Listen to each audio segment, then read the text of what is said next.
여러분 안녕하십니까. 결국 국민의힘 민경호 비대위원이 사퇴했습니다. 노인 폄하 발언과 일본의 조선 식민 지배 망언을 옹호했다는 것, 그리고 이태원 유족을 비하하는 발언 등이 문제가 된 것입니다.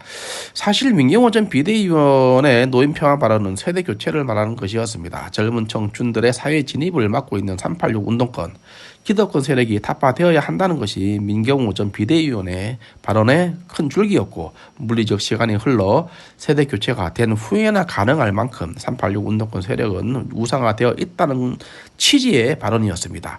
민경호 전 비대위원은 더불어민주당 김은경 전 혁신위원장처럼 노인 자체를 혐오했다는 일각의 주장과 다른 것이었습니다. 물리적 시간의 흐름 속에 동시대 우상을 타파할 수 있다는 것을 이해시키기 위해 가져온 하나의 비유였습니다. 따라서 물리적 시간이 흐름에 따라 세대 교체가 자동적으로 될 것이고, 세대 교체가 되면 동시대 우상은 타파된다는 것이었습니다. 386 운동권, 기득권 타파도 물리적 시간이 필요하다는 것입니다. 그렇기 때문에 그 시간적 사이에 젊은 청춘들은 학문과 기술을 배우고 익히면서 다가올 미래를 준비해야 한다는 취지로 읽혀졌습니다. 최소한 민경호 전 비대위원장 발언은 일부 언론 보도처럼 노인은 빨리 죽어야 한다는 주문은 절대 아니었던 것으로 보입니다. 대한민국 건국 전후 남노당은 당시 국민들을 분열시켜 서로 싸우게 만들고, 이 과정에서 경찰이 사람을 죽였다는 등의 거짓 선동을 일삼았습니다. 여론몰이는 저들의 사회 혼란 야기를 위한 도구였습니다. 사실을 왜곡하여 스스로 자살하게 하거나 또 경찰의 타살로 위장하여 정부의 책임으로 정부 타도, 대한민국 전복을 획책하였습니다. 이재명 대장동 사건 관련 자살자가 5명이라는 것에 대하여 여러분들은 어떤 생각을 가지고 있는지 궁금합니다. 이처럼 우리는 이루 말할 수 없는 필연적, 상상도 할 수 없는 이러한 필연적 행위를 목도해 왔습니다. 이런 것이 바로 민경호 비대위원이 말하고 싶었던 386 운동권의 폐악적인 문화이고, 이것이 민주화 운동 세대 386 운동권 모습인데, 민주화 운동을 했다는 이유로 너무 과대평가되어 386 운동권이 지금 우상화되었다는 것입니다. 민경호 전 비대위원은 이것을 종식시켜야 된다고 주장하고 있습니다. 따라서 종식시키는 운동을 하고 있는 이 과정 속에서 국민의힘의 비대위원으로 지명되었던 것입니다.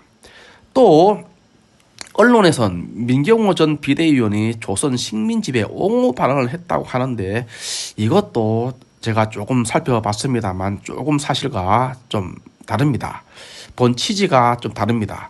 자본주의가 발전해 가면서 영국과 일본 등 제국주의자들이 해외 식민지 개척을 해 나갈 당시 엘리트 청년들이 정의의 일꾼이 되어서 함께 하였듯이, 또 도요토미 히데요시처럼 임진왜란 이후 한반도를 경영하려는 거대한 구상을 하면서 청년들이 적극적으로 진출하였듯이, 이제 잠재되어 있는 패배의식을 떨쳐버리고 대한민국 청년들도 세계를 정복할 만한 거대한 포부와 구상을 가져야 한다라고 말하고 싶었던 것입니다.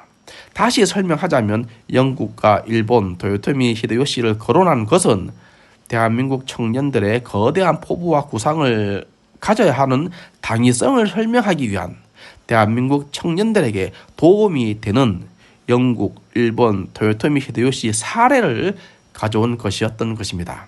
대한민국 국민 가운데 그 누구도 일본 침략과 식민지 지배를 찬양한 사람은 없습니다. 하지만 대한민국 청년들은 일제 치하 당시 조선에 무슨 일이 일어나고 있었는지 돌아볼 필요가 있습니다. 사실상 당시 철도, 전신, 그리고 항만, 도시, 은행 모두 일제 당시 만들어졌습니다. 이른바 근대화 작업이 서서히 일어나고 있었던 것입니다. 아시아에서는 조선을 포함한 대만, 싱가포르, 홍콩이 그랬고, 남유럽에서는 유고슬라비아, 그리스, 포르투갈, 스페인에서 근대화가 시작되고 있었습니다. 북미에서는 멕시코, 남미에서는 브라질이 신흥 공화국가로 발돋움하고 있었습니다. 1945년 우리는 해방되었고, 대한민국은 일제가 건설한 철도, 전신, 항만, 도시, 은행 등을 바탕으로 자본주의로의 압축 성장을 할 수 있게 되었습니다. 삼성 창업주 고 이병철 회장은 일본을 배운 뒤에 일본을 추월하 했습니다. 오늘날 삼성전자 연 매출이 일본 전자산업 전체 연 매출보다 높습니다. 대단하지 않습니까? 민경호 전 비대위원이 청년들을 향해서 말한 거대한 구상은 어떻게 보면 좁게는 삼성을 말하는 것일 테고 넓게는 프랑스 식민지 중앙 아프리카 아들이었던 일론 머스크를 말한 것인지도 모르겠습니다. 대한민국 국민이라면 누구나 과거 일제 식민지의 아픈 기억을 공유하고 있습니다. 일본과 축구 경기를 하면 대한민국은 흥분의 도가니가 됩니다. 우리는 일본에 대한 한 민족주의자가 될 수밖에 없습니다. 하지만 북한에서 말하는 우리 민족끼리 슬로건을 추종하는 반일 민족주의와 구별하여야 합니다. 민족주의와 친북, 종북주의를 구별하여 사용하여야 됩니다. 저는 당연히 민족주의자입니다.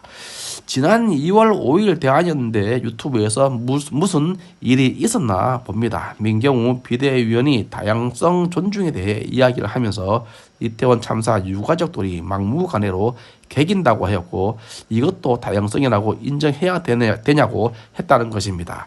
출근길 지하철 투쟁 전작년에 대해서도 개긴다는 표현을 썼습니다. 이 개긴다는 사전적인 의미는 명령이나 지시를 따르지 않고 버티거나 반항한다는 뜻입니다. 명령이나 지시를 따르지 않는다면 다양성에 대한 존중은 불가능합니다. 이태원 유가족들의 시위 때문에 발생한 이태원 상인들의 금전적 손실은 보장받을 수 없습니다. 정작년 출근 지하철 투쟁도 같은 맥락입니다. 장애인 탑승 권리 주장은 이해하지만 서울 시민들의 출근길을 막아서는 것이 민주적 요구가 될 수 없습니다. 얼마든지 다른 장소에서 지하철 탑승 권리를 주장할 수 있습니다. 헌법재판소에서 통진당 해산 이유가 민주적 기본 질서를 부정했기 때문입니다. 이태원 참사 유가족과 정작년 지하철 출근 투쟁이 다수의 타인 권리를 침해하지 않았는지 살펴보아야 한다고 봅니다. 민경호 전 비대위원의 개긴다는 표현이 점잖은 표현은 아닙니다만 공영방송도 아니고 유튜브 채널에서 한 워딩을 대한민국 언론이 집중 보도하는 것을 보면 민경호 전 비대위원의 386 운동권에 대한 파괴력이 어느 정도인지 가늠할 수 있는 대목이라 하겠습니다. 마치겠습니다. 지금까지 박인성 TV였습니다. 감사합니다.